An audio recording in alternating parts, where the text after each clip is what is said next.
네, 안녕하세요. 이번 영상에서는 스프링 부트를 통해서 DBMS를 연동하는 세션들에 앞서서 어떠한 주제들에 대해서 살펴보고자 하는지에 대해 짧게 소개하는 시간을 갖도록 하겠습니다. 스프링 부트를 통해서 DBMS를 연동하는 세션에는 오른쪽에서 보는 것과 같이 이러한 꼭지들에 대한 내용을 살펴보려고 합니다. 실제로 저희가 DBMS를 연동하기 위해서 MySQL과 PostgreSQL로 대표되는 오픈소스 RDBMS를 연동하게 될 거고요. 그리고 DBMS를 연동하는 기술 중에 크게 세 가지로 볼 수 있는데 그 중에 하나인 SQL 매퍼, 그다음에 JPA, 그리고 그 스프링 JDBC에 대해서 알아보려고 합니다. 그리고 RDBMS 이외에 NoSQLU의 유명한 그 NoSQLU들도 연동해서 간단히 어떻게 사용하는지 살펴보는 시간을 스프링 부트 DBMS 연동 베이직 요 세션에서 진행을 해보고자 합니다. 네, 그럼 먼저 소개부터 이제 진행을 해볼 거고요. 어, 요 세션에서는 스프링 부트를 통해서 DBMS에 접근하는 기술이 어떠한 것들이 있고 어떠한 식으로 실제 구현을 할 수 있는지에 대해서 시작하는 시간이라고 보면 될 것 같습니다. 실제 그 스프링 부트를 통해서 DBMS에 접근하는 기술은 오른쪽과 같이 크게 세 가지를 확인할 수 있고요. 그 세 가지는 SQL 매퍼, 그 다음에 JPA, 그 다음에 스프링 JDBC입니다. 상세한 내용은 뒤에서 설명을 하겠지만 일단 각각의 종류에 대해서 대표적으로 어떠한 특징이 있는지 간략하게 어떤 걸 의미하는지 정도를 짚고 넘어가 보도록 할게요.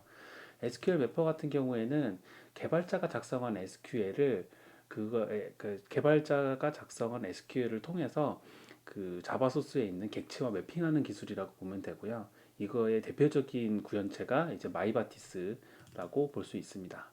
그리고 추상화는 이러한 단계로 추상화가 되는데 이 부분은 실제 구현을 하면서 혹은 더 뒤에 상세한 내용이 나오니까 그때 언급을 하는 게 좋을 것 같아요.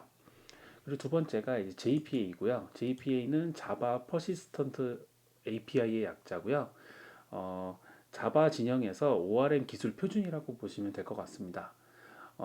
JPA가 SQL 매퍼와 가장 큰 차이는 뭐냐면은 SQL 매퍼는 개발자가 작성한 SQL을 통해서 객체와 매핑을 한다면 JPA는 자바 소스에 있는 객체를 통해서 테이블 혹은 SQL과 매핑하여 결과를 얻어오는 기술이라고 보면 될 것 같아요.